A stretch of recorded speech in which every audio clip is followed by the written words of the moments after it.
So things back to you. All right, thank you, Lee.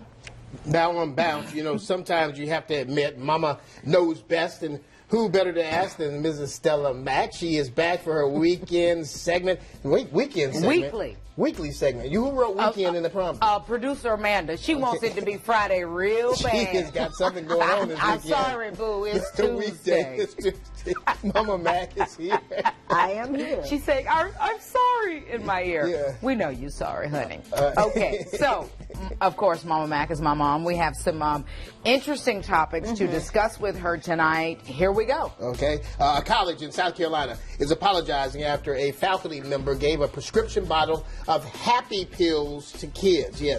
There are actually M&Ms inside the bottle with a mock label. It has instructions made out to a great kid to take one M&M every 2 to 4 hours.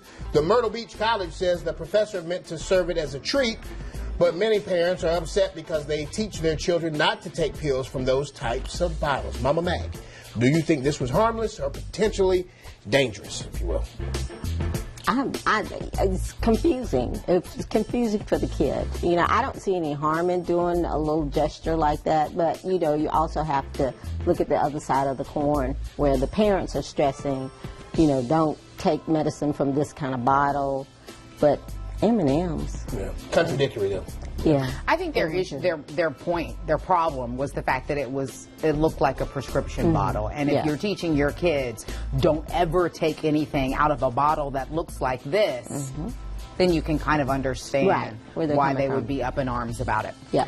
Okay, next topic we want you to weigh in on. The mom of a 6-year-old daughter heated because her child's school says her daughter is overweight. Yeah. The school nurse of Palm Beach Elementary School says the child's body mass index is high, which is categorized as unhealthy. The nurse also went on to say it could affect her child's academic performance. The child in question, 4 feet 2 inches and 60 pounds. The mom says the school should have called her versus sending a letter that anyone could open. She says she's also worried that her daughter may think she's fat for the rest of her life. So what is the best way, perhaps, Mama, to tell parents and children if they have a high body mass index?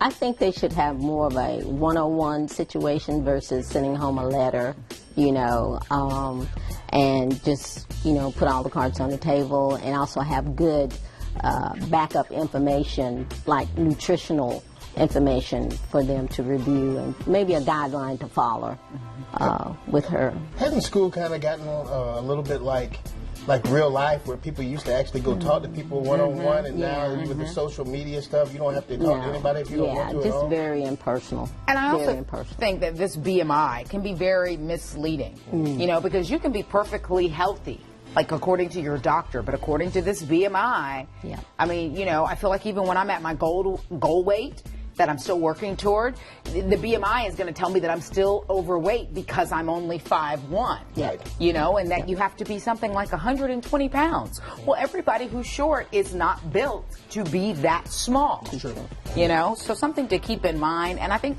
the mom is rightfully concerned about the complex that this may give her child. Yes, and I'm concerned about I mean, how does she fit in with the other kids? I mean, is she just being singled out, or do we have a group that we're working with here to...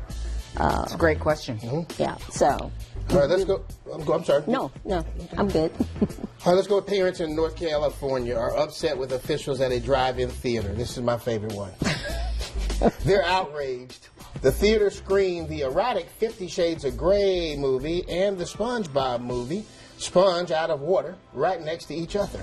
One parent says she had to tell her children and their friends to cover their eyes during scenes. That showed a woman being slapped naked and bound. Eventually, this mama says she had to leave because her kids couldn't enjoy their SpongeBob movie. So Delano wants to know, Mama, was this an honest mistake, or should the movie theater have known better? Or are the parents perhaps overreacting? That's a good question. You know, SpongeBob can get pretty out there too, you know. What do you mean out there?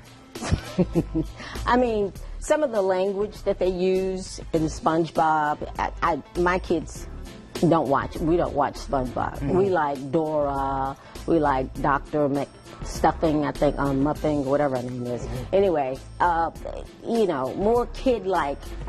And to know that this movie is playing beside 50 Shades. Well, let me ask you this, though. You That's make a crazy. great point. Owning a daycare for Yeah. as many years yet.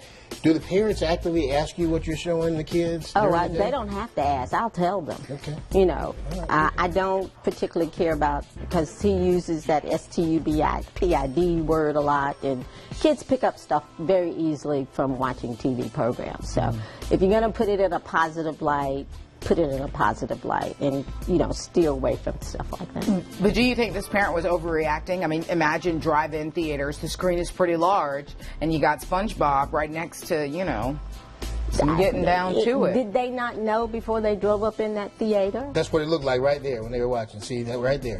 And I know, you know, Delano. that's crazy. Yeah. That's super crazy. It was probably too close. They should have known that, I think. I mean, if I had seen that 50 Shades of Grey and seen the reviews from that and knowing that SpongeBob was playing, I would have did a U in the entrance. You know, just, no, we're not doing somewhere this. else. Yes, yes. So Why maybe it was would the they parents' have to- decision there Yeah, to know what was going on. definitely. Maybe they wanted to sneak a little bit of the 50 grades and, I'm sorry, I'm getting carried away. Mama Mack, always enjoyable to have you here. Thank you so much for your innovative insight on different things. That's a great way to put it, Innovative Delano. insight. Your innovative insight. The way he really wanted to say. Now I'm just playing. Thank you. Craziness. It's all good. We'll take it, Mama Mac. Thank you for taking it.